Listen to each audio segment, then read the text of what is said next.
الحمد لله وكفى وسلام على عباده الذين اصطفى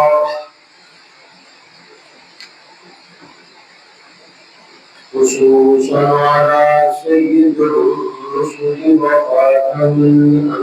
الأنبياء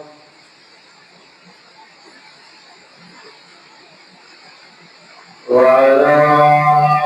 آله وأصحابه الأتقياء والأصفياء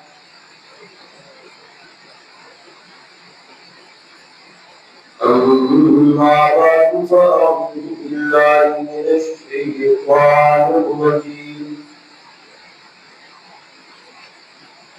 بسم الله الرحمن الرحيم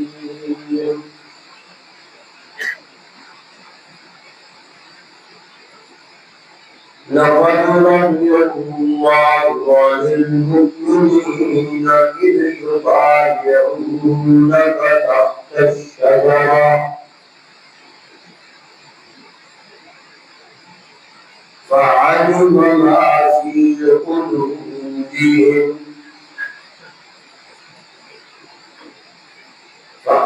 فأنزل السكينة عليهم وأثابهم فتحا قريبا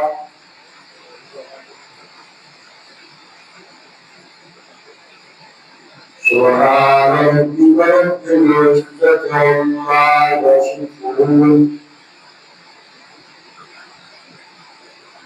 وسلام على المرسلين والحمد لله رب العالمين.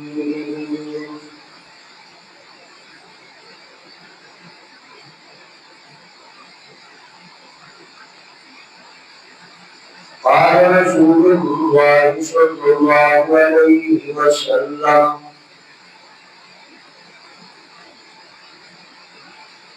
لا تسبوا أصحابي فلو أن أحدكم أنفق مثل أحد ذهبا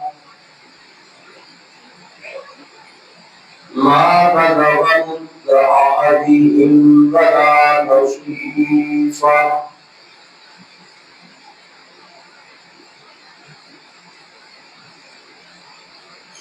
وعن أنس رضي الله تعالى عنه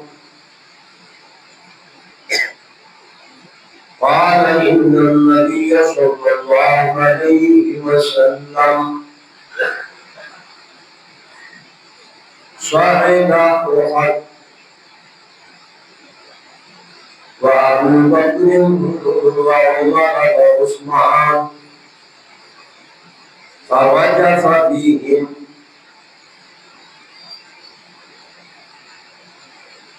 فضرب برجله فقال اسكت أحد عليك نبي وصديق وشهيدان